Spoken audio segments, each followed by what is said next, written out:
આ રીતમાં આપણે બનાવીશું ટેસ્ટી બોમ્બે સ્ટાઇલ સેવ પૂરી, જે ખૂબ જ ક્રિસ્પી બને છે. તો તેને બનાવવા માટે સૌપ્રથમ આપણે એક કુકરમાં બટેકા બાફવા માટે મૂકી દેવાના છે. તેમાં મીઠું ઉમેરવાનું છે. સ્વાદ અનુસાર આપણે મીઠું ઉમેરી લેવાનું છે અને તે કુકરને આપણે ઢાંકી દેવાનું છે. 3-4 સીટી પડવાની વાટ જોવાની છે.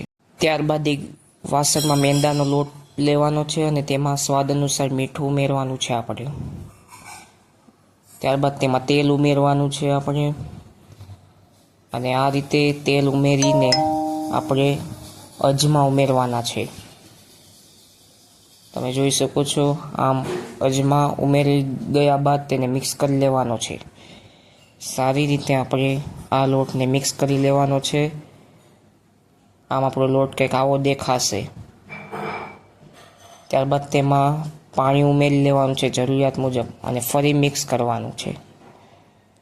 આ રીતે મિક્સ થઈ ગયા બાદ આપણો લોટ કંઈક આવો દેખાશે.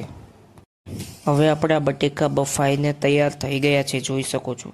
હવે ખજૂર આંબલીની ચટણી બનાવવા માટે એક કુકરમાં પાણી, ખજૂર, આંબલી લઈ લઈશું અને તેમાં મીઠું ઉમેરીશું આપણે સ્વાદ અનુસાર.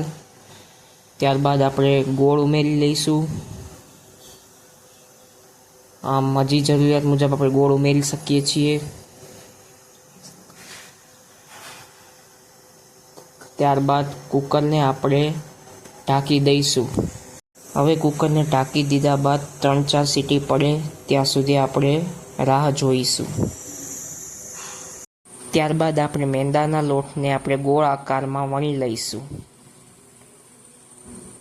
આવી રીતે આપણે ગોળ આકારમાં વણાઈ ગયા બાદ ત્યારબાદ એક વાટકીથી આપણે પૂરી આકારનો ગોળ શેપ આપી દઈશું.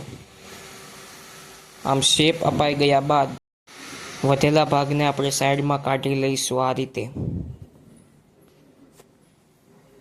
હવે કાંટા ચમચીથી આપણે આપણી પૂરીમાં શેડ આપીશું, જેનાથી પૂરી આપણી આવી દેખાશે.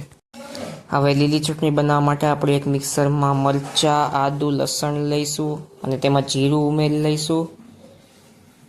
ત્યારબાદ આપણે વલિયાળી પણ ઉમેરી લઈશું. સાથે જીરું સાથે આપણે સંચળ પાવડર ઉમેરી લઈશું થોડો. ત્યારબાદ ધાણા ઉમેરી લઈશું, ફુદીનો ઉમેરી લઈશું, મીઠું ઉમેરી લઈશું આપણે. ત્યારબાદ થોડો લીંબુનો રસ ઉમેરી લઈશું અને બરફના 2 ટુકડા ઉમેરી લઈશું આપણે, સાથે પાણી પણ. હવે મિક્સરમાં સીંગ ઉમેરી લેવાની છે અને મિક્સરને આપણે ચાલુ કરી લઈશું. તો આપણી લીલી ચટણી બનીને કંઈક આવી રીતે તૈયાર થઈ ગઈ છે. હવે અગાઉ તૈયાર કરેલ ખજૂર આંબલીના પેસ્ટમાં મીઠું ઉમેરી લેવાનું છે. ત્યારબાદ લાલ મરચું ઉમેરી લેવાનું છે અને ત્યારબાદ ધાણા જીરું ઉમેરી લેવાનું છે આપણે, અને પછી તેને સારી રીતે મિક્સ કરી લેવાનું છે. આમ આપણો ખજૂર આંબલીનો પેસ્ટ તૈયાર થઈ જશે. હવે પૂરી માટે ગરમ તેલ તૈયાર કરી લેવાનું છે અને તેમાં એક પછી એક પૂરીઓ નાખતી જવાની છે. આમ સારી રીતે આપણી પૂરીઓ તૈયાર થતી જશે. આમ એક પછી એક પૂરી નાખતી જવાની છે અને તેને એક પછી એક મિક્સ કરતું જવાનું છે આ રીતે. આમ એક પછી એક આપણી પૂરીઓને આપણે સારી રીતે મિક્સ કરતી જવાની છે. પૂરી આપણી દેખાવમાં ખૂબ સારી બને એ રીતે મિક્સ કરવાની છે અને ત્યારબાદ તેને બહાર કાઢી લેવાની છે તેલથી. હવે આપણે આની સાથે સમોસા પણ ટ્રાય કરી શકીએ છીએ. તો સમોસા પણ આપણે પૂરીની જેમ તૈયાર થવા લાગ્યા છે. આપણા સમોસાનો દેખાવ કંઈક આવો જોવા મળે છે. ખૂબ જ સારો અને ક્રિસ્પી જોવા મળે છે સમોસા. હવે તેને પણ તેલમાંથી બહાર કાઢી લેવાના છે. તો હવે આપણે આ સાથે આ બધી વસ્તુ તૈયાર થઈ ગઈ છે, તમે જોઈ શકો છો. આમ આપણે બધી વસ્તુ એકસાથે તૈયાર કરી લીધી છે.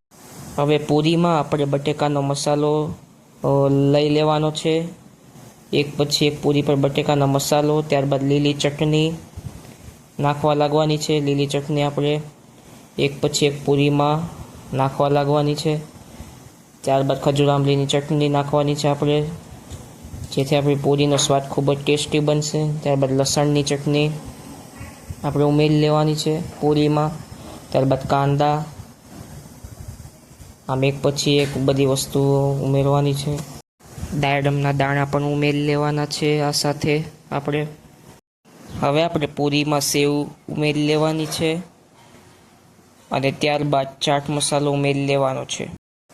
તો આ સાથે આપણી બોમ્બે ટાઈપ સેવ પૂરી બનીને તૈયાર થઈ ગઈ છે. તો આવી જ અવનવી રેસીપીઓ જોવા માટે અમારી ચેનલને લાઇક, શેર અને સબસ્ક્રાઈબ કરો અને બેલ આઇકનને ક્લિક કરો.